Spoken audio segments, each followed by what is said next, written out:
peeps? Word up. How y'all doing? What's going on? Uh, it's a live show. It's hip. It's hype. It's happening. What the hell is going on back there? That was freaking retarded, wasn't it? Hey, I'm just doing a live show. No, I'm not. It's recorded. There's only one reason for that. I have no idea when I'm going to drop this. So I'm gonna schedule it, and then y'all can talk about it. But I want to get a chat out there for you on today's on whatever day this happens to be thing. So yeah, there's that. What we got here? Just a good God. Yeah, you know how that is. I'm thinking we have. Oh, that's just so stupid. Thinking we have a show, but we was trying to make up for that last show that we had, which was rather retarded. Um, Mostly because I don't have the audio clip right here. Oh my god! Yeah, I'm gonna put this a little closer for me and my sake. So anyway, we're just doing a little bit of a show here, only because I don't know when I'm gonna drop it, but I'm trying to see what are y'all into this day, this week, this month. June's a pretty big month, flying almost all over the globe. It gets kind of nice. I mean, yeah, in the southern hemisphere it's a little bit cold. I don't know if any of y'all viewers are down there and any of y'all flying down there. I think with global climate change and stuff like that, snow is probably, unless you're flying in Antarctica. I mean, if you are flying in Antarctica, great. But if you're not, I'd like to know about it. Antarctica, good place to be this time of year.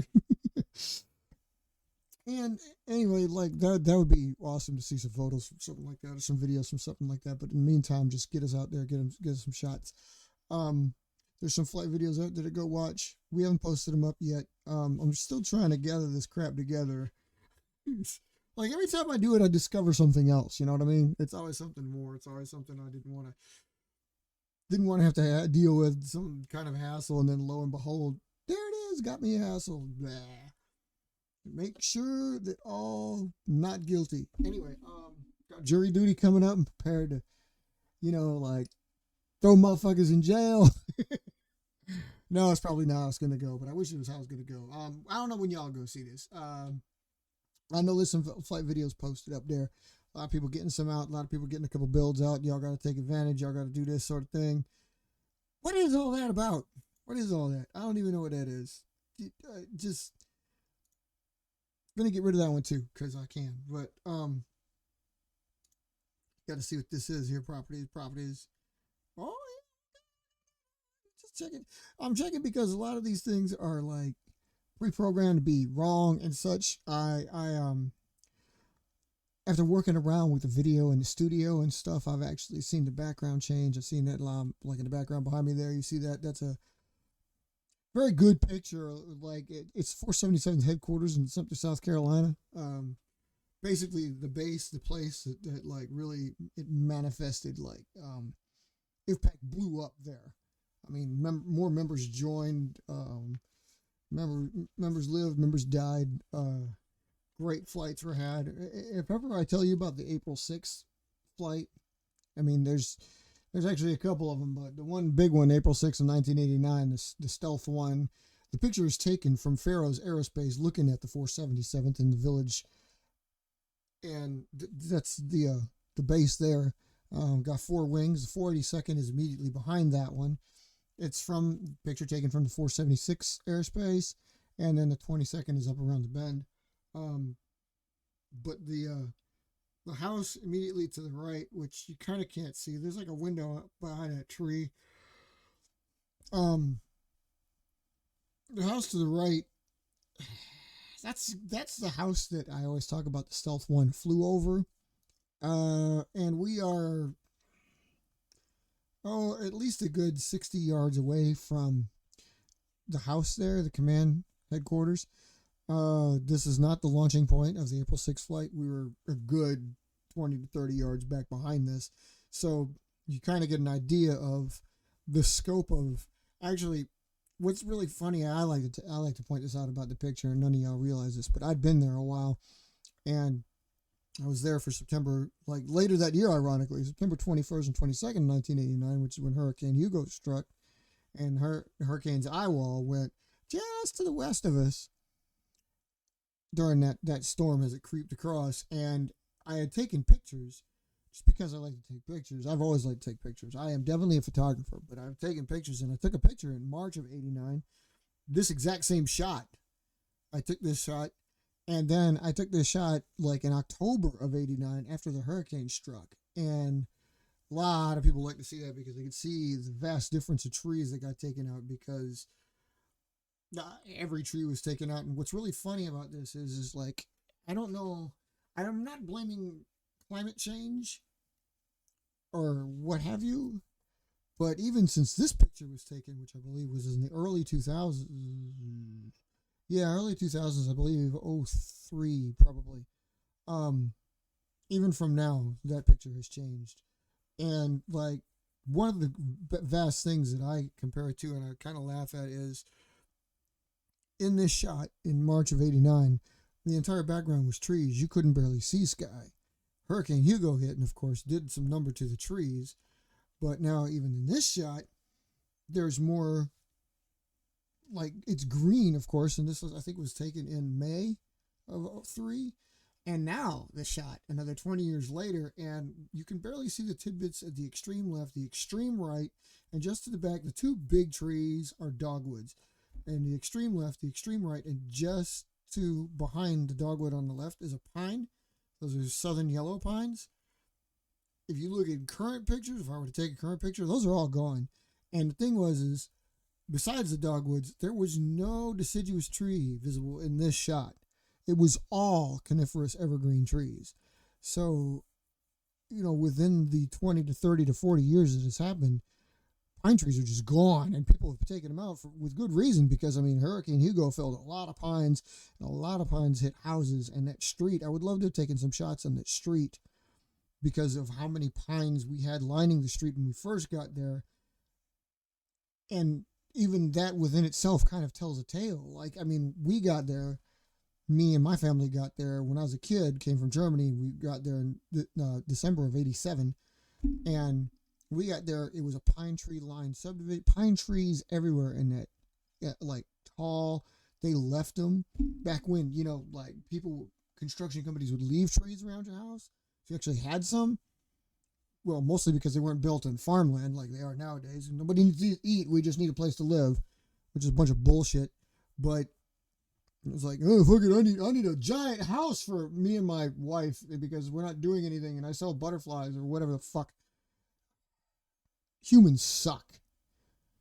But like down there, that wasn't a farmland. That was actually, like land. Somebody purchased, somebody built. And like, the southern people, like, okay, they get a lot of bad rap for like being miseducated or whatever the hell it is, but at least they don't go building on farms that, create, I don't know, shit that you need to live, like food, like sell their farmland so other people can build these atrocious houses for no apparent reason other than to make people think they got money. I don't know. It's humans just suck. I can't believe that much shit has changed, and people have changed so much, and it's just ridiculous. But in any case, there's no pine trees, and like again, good reason because they are felled so easily by a hurricane. But I wanted to point out that like South Carolina up to that point apparently. And I can't remember the entire history of it, but South Carolina must not have ever been hit by a hurricane that large, that inland, because those trees had been there for so long, and apparently they don't put up well with hurricanes. Because Hugo dropped like a 60%. I think there was 68 point something percent in the Sumter County boundaries after Hurricane Hugo were fallen. So, and a lot of them were across roofs. A lot of them were across roofs. Farrell had 3 of them across his roof, including one that penetrated the roof and put a hole in it. The neighbors on both sides of us, trees across their roofs. Ironically, we got missed. We had a tree fall on the right side. In that picture, on the right side, it fell towards the photographer. On the left side, the one fell away from the photographer, and then 3 of them in the backyard fell towards the house, but none of them reached. It was crazy. Crazy. The bunker that we had to build of like all of the debris of the trees that had fallen into our yard. Covered at least, like, you see all the windows in the front of the house, that first pane about the center line. The bunker had covered up to that. Didn't cover the whole house, but I took that picture, that October '89 I was telling you about. I took that picture because it took about a month for the cleanup crews to get around. We didn't get power back for like 3 weeks, and dude, like, it was a huge bunker of just natural material that we had to chainsaw up and put up in the front of the house. And like, it was massive considering we didn't have any trees of our own that fell. But actually, that's not true. We had one in the backyard that fell, but again, it fell towards the 482nd behind us, and like, just crazy. But again, like, in no pines now, like, if you were to take the same shot, if you will Google Street View this, which you can do, it's like completely changed from that. I'm not even sure the dogwoods are there anymore.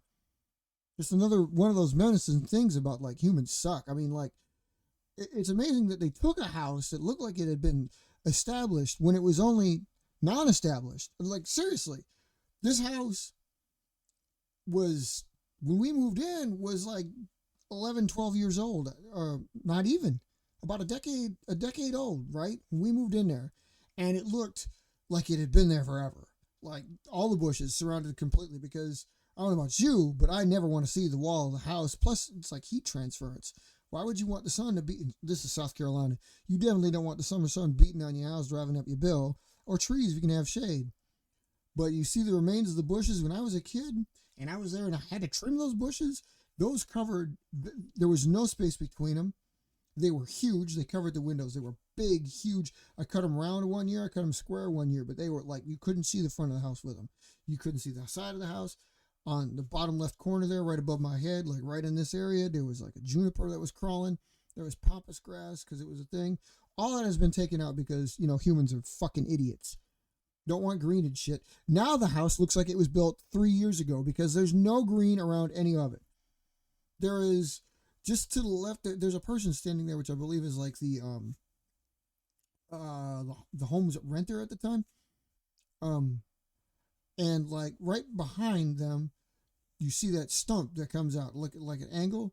That's a eucalyptus tree, and almost would like they got Guinness Book of World Records out there for, like, I don't know, eucalyptus obviously living down the heat because Australia and everything. I mean, I'm not really sure where in Australia they grow, but like, I'd never seen another eucalyptus tree anywhere around there, and there's one. It's the biggest one I knew of. They chopped that fucker down. There's a big ass magnolia right around it. They chopped that down because, again, why have trees next to your house? That's just bad city planning, I guess, you know. So everything, it's just barren and looks stupid. And like, I thank God I moved out of there, you know, before idiots got a hold of it like that, you know. And like, even in front of the doors, you see the door. It's perfect. I love the house because it's perfectly symmetrical, Southern Ranch. But like the two windows to the side of the door underneath the front porch, right in front of them, there's like these two little vents down there at the ground between the steps, because the steps lead up to the front house. That used to be a crawling juniper on each one, so that was covered. So again, like, you had full coverage. It looked great, and now it just looks like it was planted there, and it's like nothing else was. And I just don't understand. It's like it has lost all curb appeal. Like, if I was looking for that house now, I would never fucking buy it. They've ruined it. I don't even think those holly bushes, they are holly, and that's a pain in the ass. I mean, don't get me wrong, that is a pain in the ass, but yeah, I think even they're gone now. I'd have to check out Google Street View, and I'm not going to do that on you this time, because why would I do that to you this time? But anyway, the ultimate moral to my story is humans suck. We need another global catastrophe to take humans out because we suck. You know, just like, I mean, all of us paper airplane flyers, we need to stick together and survive it and just last and be at peace. But real estate people and landscapers, they all need to be trashed, you know. I mean, like, global dictator leaders and stuff like that, they need to be trashed. I don't care. But anyway, so that's a view of the 477 thing. I realized I hadn't put a bunch of them up there, and I was like, I gotta rotate through some of the headquarters around the IVPAC, because nobody's really got any idea, and there's really not much love, and they don't get those pictures that much. So I'm just going to showcase a couple of them next few of these shows just because I can. And hey man, watch some flight videos. You know, put out some flight videos. Oh my God, people, put out some flight videos. I miss that. I love seeing that. We all love seeing that. I mean, just as much as the paper airplane world, it's 50% build, 50% flight. I mean, that's all it is, you know. So in the IVPAC world, 40% build, 40% flight, 20% code your shit. Figure out where the bases are. Get around Dell and put a code on it. You know who I'm talking to, people. You know. But anyway, yeah, there's that. Glad to be here. Glad to have y'all watching. Thanks for sitting me with this little thing here. You guys are great. Go check out some videos. Go do some flying. Go build me some planes. Build me some of my planes. Build us some of IVPAC's planes. Tell us what you think. Thanks for watching.